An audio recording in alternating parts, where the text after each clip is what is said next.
PM મોદીની યાદશક્તિ જતી રહી લાગે છે। અમે જે બોલીએ એ જ। મહારાષ્ટ્રમાં રાહુલ ગાંધીનો કટાક્ષ। મહારાષ્ટ્ર વિધાનસભા ચૂંટણીની તારીખ હવે ખૂબ નજીક છે। મતદાનની તારીખ 20મી નવેમ્બર છે। પરિણામ 23મી નવેમ્બરે જાહેર કરવામાં આવશે।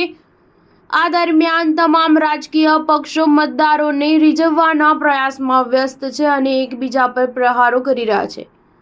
આ દરમિયાન કોંગ્રેસ નેતા રાહુલ ગાંધી પ્રચાર માટે અમરાવતી પહોંચ્યા હતા।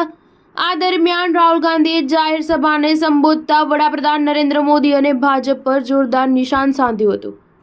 અમરાવતીમાં જાહેર સભાને સંબોધતા કોંગ્રેસ નેતા રાહુલ ગાંધીએ જણાવ્યું હતું કે મહારાષ્ટ્રની જનતાની સરકાર કરોડો રૂપિયા આપીને ચોરી કરવામાં આવી હતી।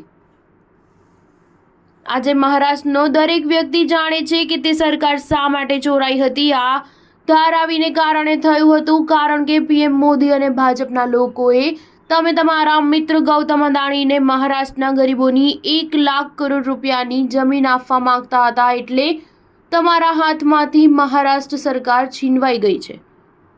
આ દરમિયાન રાહુલ ગાંધીએ વધુમાં કહ્યું કે મારી બહેન મને કહેતી હતી કે તેણે મોદીજીનું ભાષણ સાંભળ્યું હતું અને તે ભાષણમાં આપણે જે પણ બોલીએ છીએ મોદીજી આજકાલ તે જ કહી રહ્યા છે। મને ખબર નથી, કદાચ તેમણે યાદશક્તિ ગુમાવી દીધી છે। અગાઉ કોંગ્રેસના નેતા દિગ્વિજયસિંહે કહ્યું હતું કે મહારાષ્ટ્રમાં ચોરની સરકાર છે। આ મહારાષ્ટ્રની જનતાની સરકાર નથી, જે મહારાષ્ટ્રના લોકો છે।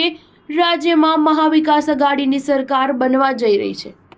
સ્ટાર ન્યૂઝ 7 હંમેશા સચ્ચાઈની સાથે।